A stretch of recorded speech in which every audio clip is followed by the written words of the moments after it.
ગુજરાતના ઇતિહાસમાં પ્રથમ વખત આમ આદમી પાર્ટી નર્મદા જિલ્લા પંચાયત પર કબજો મેળવવામાં સફળ રહી છે અને એક નવો જ ઇતિહાસ રચ્યો છે, જ્યાં અંજનાબેન વસાવા પ્રમુખ અને સંગીતાબેન તડવી એ ઉપપ્રમુખ બન્યા। આ ઐતિહાસિક જીતની ઉજવણી માટે રાષ્ટ્રીય સંયોજક અરવિંદ કેજરીવાલે વિજય યાત્રામાં હાજરી આપી। તેમણે નર્મદા જિલ્લાની જનતાનો હૃદયપૂર્વક આભાર માનતા જણાવ્યું કે આ વિજયે ગુજરાતમાં ભાજપ કોંગ્રેસના 75 વર્ષના શાસનના એકાધિકારને તોડી નાખ્યો।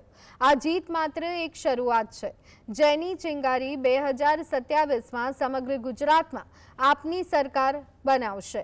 આ સાથે જ અરવિંદ કેજરીવાલે જાહેર સભા દરમિયાન ભાજપ કોંગ્રેસ વચ્ચે ભાઈચારો હોવાનું કહી અને આકરા પ્રહાર કર્યા।